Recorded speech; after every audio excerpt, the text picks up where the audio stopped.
আগের দিনে যদি আমাদের কিছুটা ভাত থেকে যায় তাহলে কিন্তু পরের দিন সেটাকে ম্যানেজ করা খুবই মুশকিল হয়ে যায়, তাই না? মানে সেটা দিয়ে আমরা কি করব বা সেটা কি দিয়ে খাবো এই সব ভাবনা চিন্তা করাটাই কিন্তু ভীষণ মুশকিলের, তাই না? তো সেই জন্য আজকে আমরা ভেবেছিলাম যে এইটাকেই কিছুটা একটা ম্যানেজ করা যাক। তো যদিও আমরা জানি তোমরা হয়তো অনেকেই এটা করেই থাকো, তো ভাবলাম আমরা যেভাবে করি তোমাদের সাথে একটু শেয়ার করি।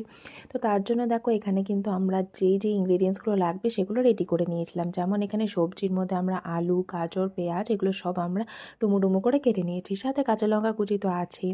তো সবার প্রথমে কিন্তু কড়াইতে আমরা বাদামটাকে শুকনো খোলায় ভেজে তুলে নিয়েছিলাম, আর তারপরে সামান্য একটু তেল দিয়ে ডিমটাকেও কিন্তু আমরা একটু জুড়ো করে ভেজে নিয়েছি। তারপরে দেখো ওই কড়াইতেই আমরা কিছুটা তেল দিয়ে যে আলুটা ছিল সেটাকে আমরা দিয়ে দিলাম। দিয়ে তার মধ্যে স্বাদ মতন একটু লবণ আর একটু হলুদ গুঁড়ো দিয়ে ভালো মতন কিন্তু আলুটাকে কিছুক্ষণ ফ্রাই করে নেব। তারপরে দিয়ে দেবো গাজরটা। তো আলু আর গাজরটাকে কিন্তু সবার আগে আমরা ফ্রাই করে নেব একটু ভালো মতন। ওগুলো মোটামুটি একটু ফ্রাই হয়ে গেলে তারপরে এর মধ্যে আমরা যে পেঁয়াজটা ছিল সেটাও দিয়ে দেব, আর তারপরে দিয়ে দেব আমরা যে বাদামটা ছিল সেটা, এবং কুচানো যে কাঁচা লঙ্কা ছিল সেটা। তো এগুলো দিয়ে আমরা বেশ কিছুক্ষণ কিন্তু এই সবজিগুলোকে ফ্রাই করে নেব। তো তোমরা হয়তো এতক্ষণে অনেকেই বুঝতে পেরে গিয়েছো যে আমি কি বানাতে চলেছি আমরা আজকে। তো হ্যাঁ, যেটা ধরেছো তোমরা হয়তো সেটাই আমরা বানাতে চলেছি, আর আমার মনে হয় এটা আমরা কম বেশি সবাই বানিয়ে থাকি। আর সত্যি কথা বলতে এটা কিন্তু খেতেও বেশ ভালো লাগে, তাই না?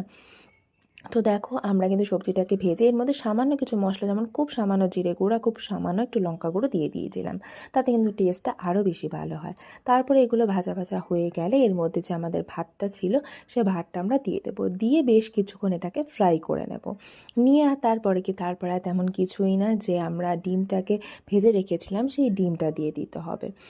আর তার মধ্যে না আমরা সামান্য একটু চিনিও দিয়েছিলাম এই ভাত ভাজার মধ্যে, কারণ তাহলে কিন্তু টেস্টটা আরও বেশি ভালো হয়। খুবই সামান্য পরিমাণ দিয়েছি।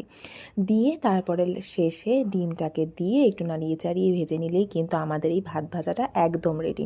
সত্যি বলছি, মানে ওই ভাতটাকে আমরা যে রেখে দিই বা অন্য কিছুর সাথে খাই সেটা সত্যি বলতে খুব একটা ভালো লাগে না, তবে এভাবে খেলে কিন্তু সত্যি বলছি ভীষণই ভালো লাগে, প্লাস তোমাদের সকালেরও একটা অন্যরকম ব্রেকফাস্টও হয়ে যায়, তাই না? তো তোমরা কারা কারা এটা খেতে পছন্দ করো কমেন্ট সেকশনে অবশ্যই জানিও। আর দেখো কি সুন্দর কালারফুল লাগছিল দেখতে, তাই না? খেতেও কিন্তু দারুণ টেস্টি হয়েছিল। আর তোমরা কারা কারা এভাবেই বানাও কমেন্টে অবশ্যই জানিও।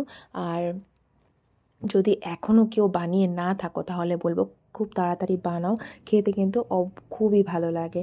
আর যদি এই ভিডিওটা ভালো লেগে থাকে তাহলে কিন্তু লাইক কমেন্ট করতে একদমই ভুলো না।